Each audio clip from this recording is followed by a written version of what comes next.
Hi, welcome to another episode of Hot Takes, and it seems I was right again. Yep, I do have a habit of this, don't I?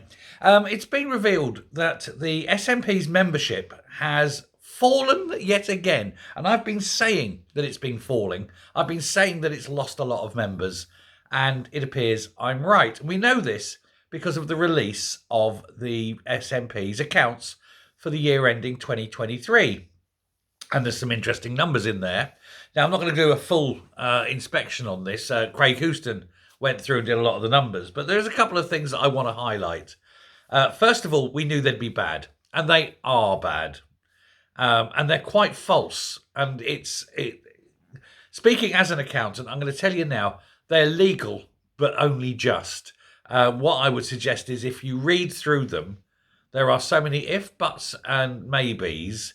There's so many things that you could take one way or another, and certainly there would be a case if HMRC wanted to go after them of actually false reporting. Now, I think, to be fair, the accountants involved have stayed within the law, but they are absolutely towing the line. They are not quite breaching, but it's pushing it to an absolute limit. And that is something we're going to look at in a moment. But I just wanted to get to this fall in the memberships. I've been saying for some time there's been a fall in the membership. And I've actually had people in the comments on other videos where I've said this go, no, we're growing. You know, because the loons who can't accept that the SNP is incredibly unpopular now and it's like losing members. People are disillusioned. People see that it's a crooked, corrupt organisation. People see that independence is never, ever going to happen, especially with the amount of debt the SNP has got Scotland into. It's impossible. Literally, it's impossible. Cannot do it. So people have fallen away. Now, we knew that they had a peak of around 125,000 members, but that was some time ago. It then fell to around the 105,000 or so, allegedly. That was what sort of started and kicked off the whole of the Murrell issue, where he was saying it's 107,000. Then it was revealed it was about 73,000.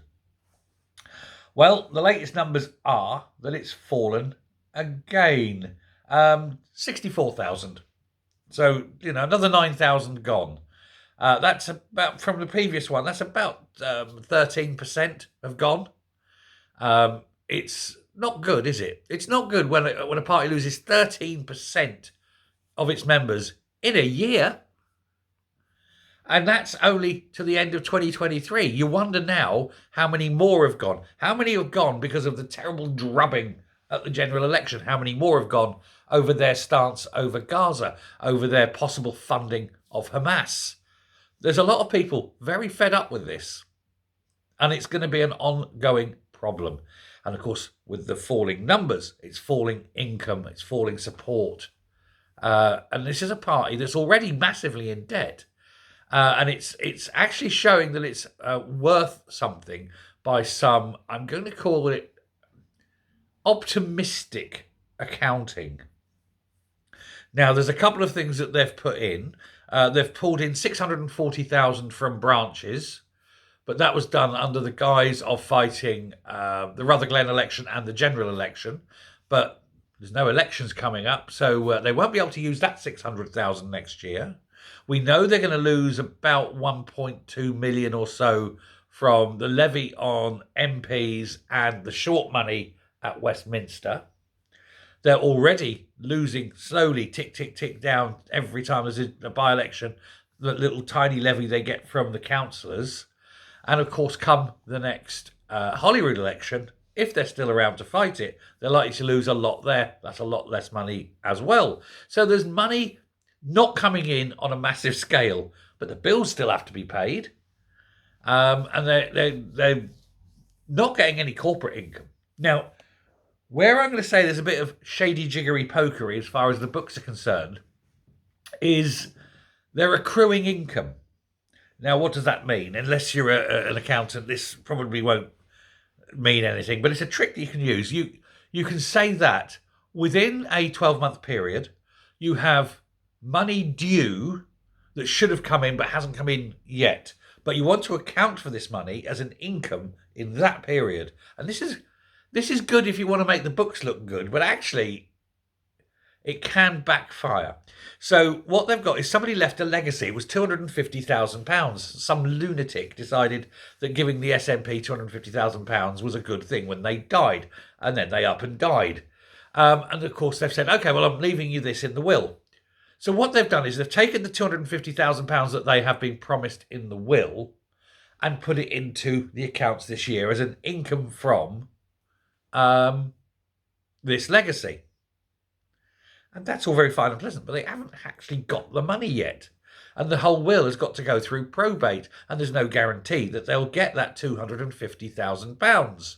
You don't know what's going to go on through probate. Sometimes probate can take years.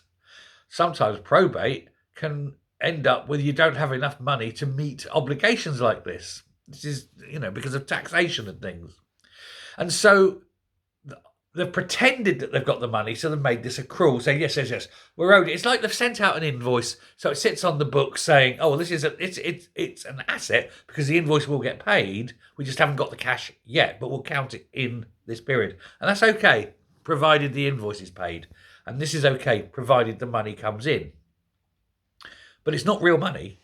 It's just sitting there as a number that you're hoping that you may well get one day soon. So that's not good. And of course, that's the only major asset, the income that they've had was this one, £250,000. No guarantee you'll get any next year. And as people get tighter and less money around and people are leaving the party, there's fewer people that will have that money, it's going to get tighter anyway.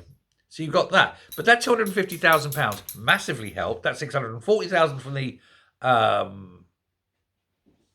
from the branches helped.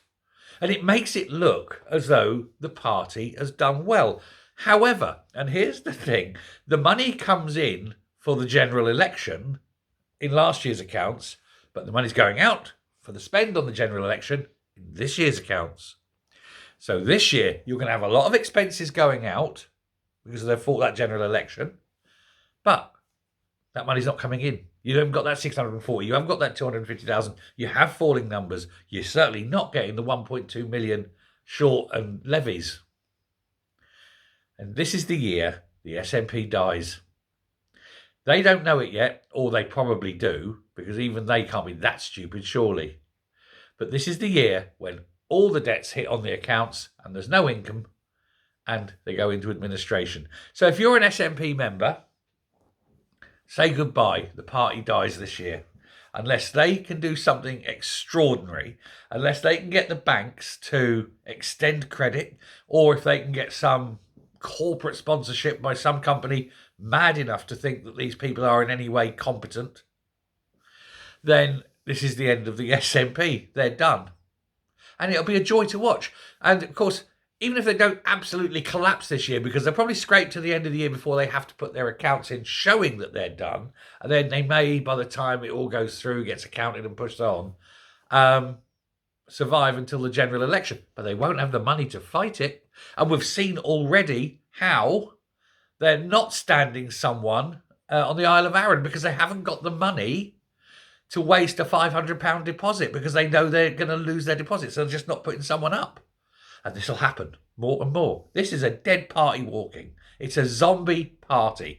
And I've got to say, it brings me nothing but sheer and absolute joy. I think it does for you too. Thank you very much. Goodbye.